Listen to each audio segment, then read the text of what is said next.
انسان د بدن نه جنات پیریان ویستلو اسلامی طریقه راځي وایورو شیخ صاحب محترم بیان کړی دا راځي چې د پیری د ویستو اولنی طریقه دا ده چې په د باندې به شرعي دم وایي، یعنی قرآن آیت او هغه دعاګانې چې هغه په حدیثونو کې راغلي دي یا عامې دعاګانې چې کې شرکي الفاظ نه وي. دویمه طریقه د هغې دا ده د تلاوت به کوي او د پیري ته به وایي چې ته د دې بدن نه وځه. که چېرته ونوتو نو بیا وهل جایز دي، خو د هغې خپل شروط دي. حدیث کې دا راځي، ګوره عثمان بن ابي العاص رضی الله عنه وایي، دا حدیث امام ابن ماجه راوړی دی، وایي کله چې رسول صلی الله علیه وسلم زه په طایف باندې طایف ته ولېږلم د یو کار دپاره، هلته یې مشر کړم، نو په دې مانځه کې به ماله داسې چل کېدو چې زه په دې مانځه نه پوهېدم. وایي زه به پیغمبر صلی الله علیه وسلم پسې رالم، وایي ما ته وایي چې ولې رالې؟ وایي ما ورته وایي چې یا رسول الله کله زه په مانځه ودرېږم که نه نو داسې څه راسره کېږي چې زه بیا په هغه مانځه باندې پوهه نه شم. وی رسول صلی الله ما ته وی چې ذاک الشیطان، دا شیطان دی تا تنګی. وی بیا ما ته وی چې ادنو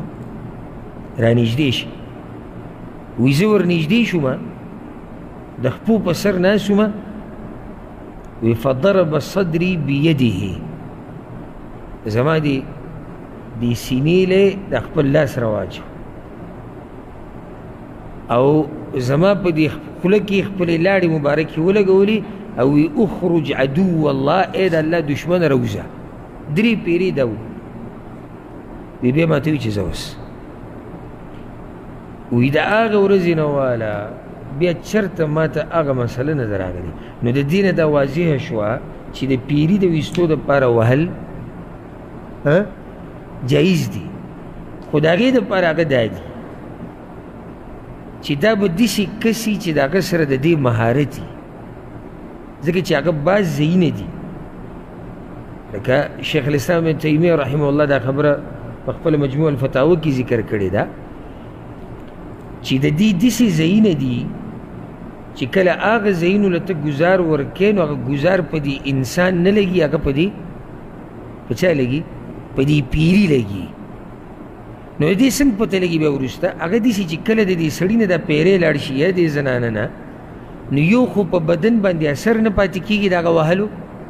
او دویم ده ته پته لګېدلې هم نه چې زه چا وهلی یم.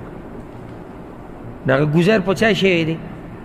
هغه په پیري باندې شوی، په دې انسان نه دی شوی. او دا چا ته پته وي چې پوهه کسي، چې پوهه کسي ماهري هغه دا کار کولی شي. او ځکه امام ابن القیم رحمه الله وی په خپل کتاب زاد المعاد کې وی زمونږ شیخ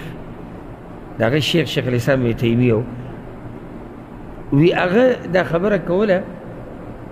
چې یو کس مال راوستی شوی او په هغه باندې پیریانو یا یو پیری پې و، نو په هغه باندې شیخ الاسلام ابن تیمیه د مچو نو دا آیت پې ووایه فحسبتم انما خلقناکم عبثا وانکم الینا لا ترجعون. د دې کس په دې غوږ کې لګي او دا آیت وی وی وی وی دې سره هغه پیري خبرې شروع کړې. نو چې کله خبرې شروع کړې نو ده پسې ډنډه راواغسته او ته وی اوځه، نه وتو تیار نو هغه پیری وه او وی دا کسې ووهو ویو ویو د سټ خوا کې په یو ځای کې چې خلکو وي چې کیدای شي را سړی مړ شي، ځکه چې دی ولې څنګه ځای ووه. نو وی دغه وهلو په دې منځ کې د پیرۍ خبرې شروع کړې،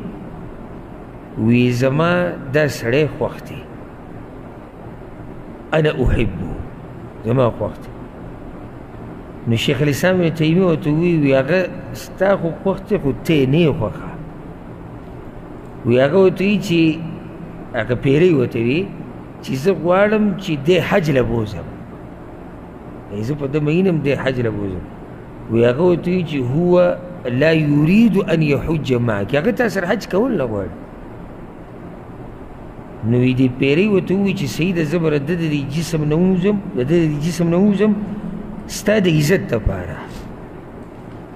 چې ته ډېر قدرمن سړی بیا هغه ورته وایي چې نه د ده د دې جسم نه به زما دپاره نه وځې چې د ده د دې جسم نه وځې نو د الله د یېرې نه به وځې او دا به یو عبادت د الله ګڼي چې ته به وځې څنګه چې هغه پیرۍ لاړه هغه سړی کېناستو یلتفتو یمینا و شمالا ښه یو ګس ته ګوري وایي زه شیخ صاحب له چا راوستی یم شیخ الاسلام ابن تیمیه خو یې پېژندو وایي زه چا راوستی یم نو هغه ورته ووایي تا له خو د دومره ګزارونه درکړو تا ته پته نشته نو بیا داسې کس چې هغه ته پته وي او هغه ماهره وي هغه به دا کار کوي دا د هر چا کار نه دی او زموږ پښتنو کې ما یو خبره نوټ کړې ده اکثر د زنانو باندې پیریان راځي ډېر نو بیا دې کور کې چې روري پلاري خاونې دا ټولې وایي لیدلي مې که نه چېرته او دا پیزارونه یې ورته نیولي او دا لوړې یې ورته نیولي نه داسې اتې دي وهل داسې نه دي د دې خپل ځایونه دي چې هغې له سړی ګزار ورکوي او هغه چا ته پته وي چا پکې مهارت وي نو چې کله هغه پیریان د هغه غریب نه لاړ شي نو هغه بیا بیماره پرته وي په ټول بدن باندې نښي دا وختي شلېدلي او دا یعنې دا زیاتی دی دا نه دي کول پکار ښه ده قیمتي او ناشنا بیان دغه شان بیاناتو لپاره زموږ سره